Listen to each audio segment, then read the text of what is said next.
Praxis, the process by which a theory, lesson, or skill is enacted, embodied, or realized. May also refer to the act of engaging, applying, exercising, realizing, or practicing. Artistic praxis, therefore, is the process through which theory is enacted through the production of artwork. Imperialism and colonialism.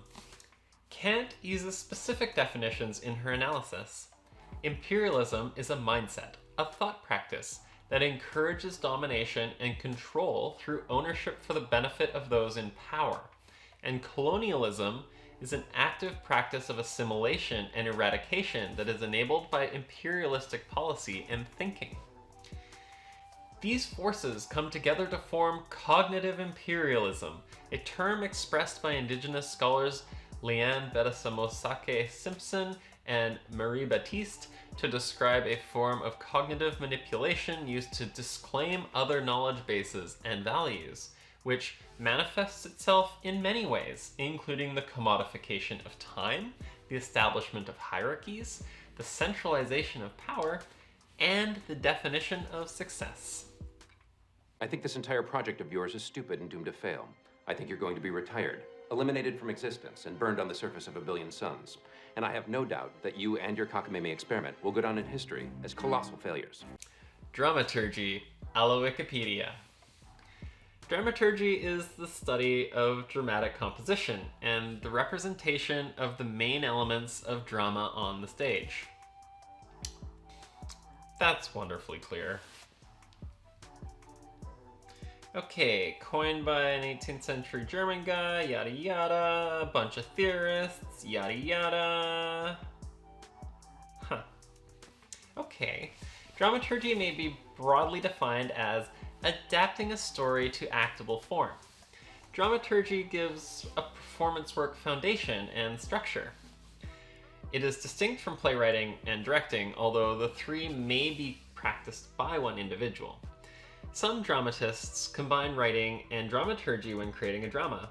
Others work with a specialist, called a dramaturge, to adapt a work for the stage. Often, the dramaturgist's strategy is to manipulate a narrative to reflect the current zeitgeist through cross-cultural signs, theater and film historical references to genre, ideology, role of gender representation, etc. in the dramatization. So a dramaturge is less of a showrunner and more of a show coordinator. And the term dramaturge reminds me of another term. Hang on. Demiurge. In the Platonic, Neo-Pythagorean, Middle Platonic, and Neoplatonic schools of philosophy, the demiurge is an artisan-like figure responsible for fashioning and maintaining the physical universe.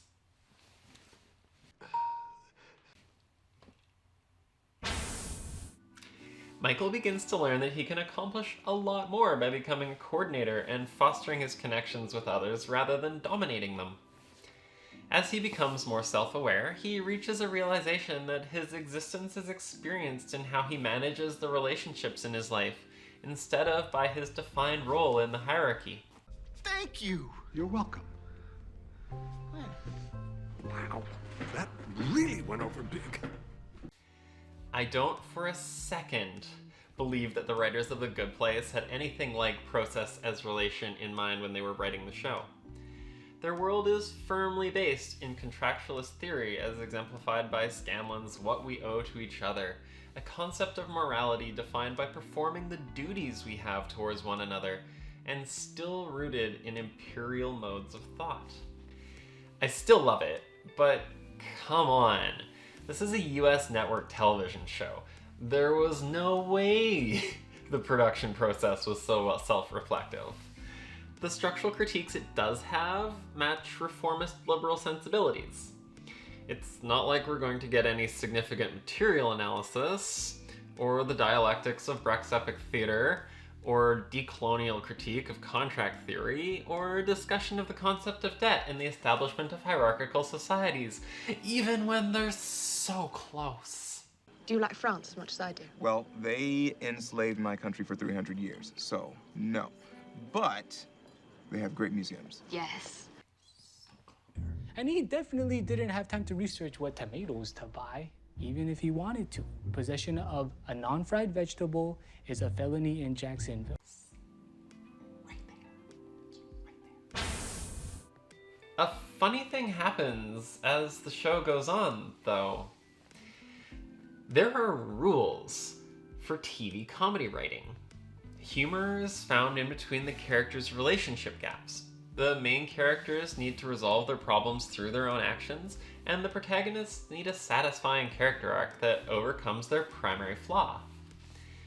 These rules conspire to create a world of the story in which Michael develops a form of intersectional empathy and applies a paradigm approaching process as relation to his creative praxis. Let's look at a graphic created to help visualize the idea of process as relation. At the beginning of the series, Michael dominates as a literal artistic sovereign, in the imperial sense of the term. Every blade of grass, every ladybug, every detail has been precisely designed and calibrated for its residents. The neighborhood he creates is nearly devoid of artistic inquiry or community, and the metaphysics of the dimensional world are entirely rigid. The points are indisputable. They have been since the beginning. The math is cold, objective, and airtight. He learns how to treat others like whole beings and gives them artistic agency. He comes to value relations and acts of service to others. His inquiry into humanity becomes genuine curiosity as he engages in dialogue with humans and their ideas. I'm sad that I have to leave before doing all the human things that I wanted to do. I wanted to pull a hamstring. I wanted to talk briefly to someone and then say, take it sleazy. All of this leads to a more inclusive process, which literally changes the metaphysics of the universe, as well as the relationship between humans and the supernatural. You know this system stinks. You wouldn't have let me try the original experiment if things were working. Let's try a new way, together. Ah, fork. I love circles. My favorite example of Michael's changing character comes in the final episode, when he relinquishes control of the demon retraining project to his nemesis from season 2, Vicky. You were the best part of my original neighborhood. I took you for granted, and that was wrong. But now I want to give you the role of a lifetime. You're going to run the whole project. I'll give you all my plans and my notes, but then I'll step back and you'll take over. Full creative control. It exemplifies his newfound trust in others being able to perform to their ability without supervision, and a great way to wrap up their conflict. Though the show itself, in my opinion, ultimately falls short of a truly holistic piece of art when applying process as creation for many reasons, another video for another time, Michael embodies the potential of the paradigm to work for a professional creative and provides a thought-provoking response to Thomas King's desire for a mythic world with a fallible creator. Everything is fine. The premise for The Good Place is drawn in part from Sartre's play No Exit and its famous aphorism, "Hell is other people." Initially drawn together by Michael in order to torture one another, the gang all discover that paradise is found in the relationships we have with one another. I think that's what the good place really is. It's not even a place, really. It's just having enough time with the people you love. My own growth as an artist and as a person is due in large part to the myriad relationships I've had throughout my life. This is something that took me a long time to recognize, and I still struggle with aspects of cognitive imperialism, especially in creative work. I sometimes set dangerously high standards for myself, and have projected those standards onto others without their consent. I've conflicted with people I highly respect because I failed to navigate boundaries or communicate my appreciation for the connection that I have with them.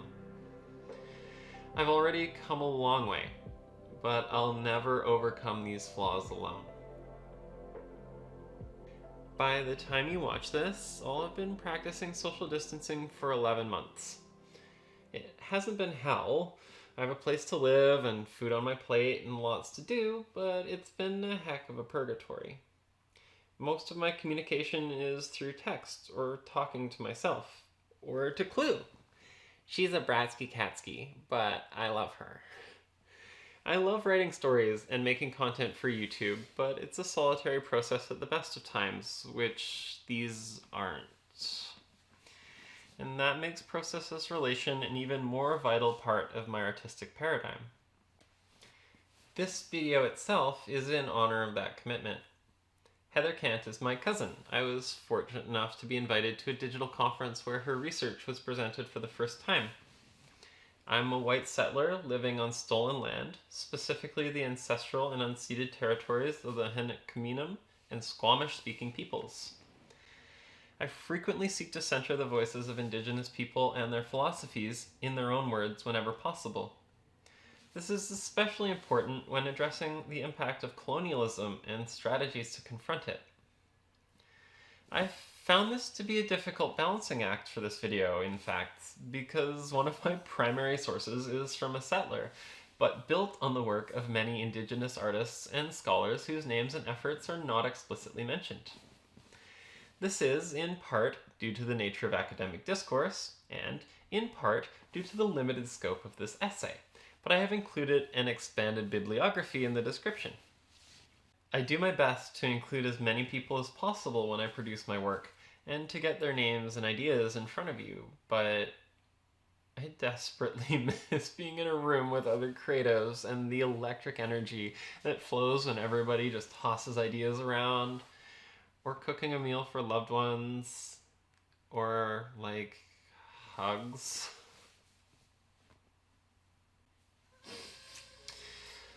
The last year has really made it clear how much our lives are improved by our ability to collaborate and assist one another in building the future we want to see.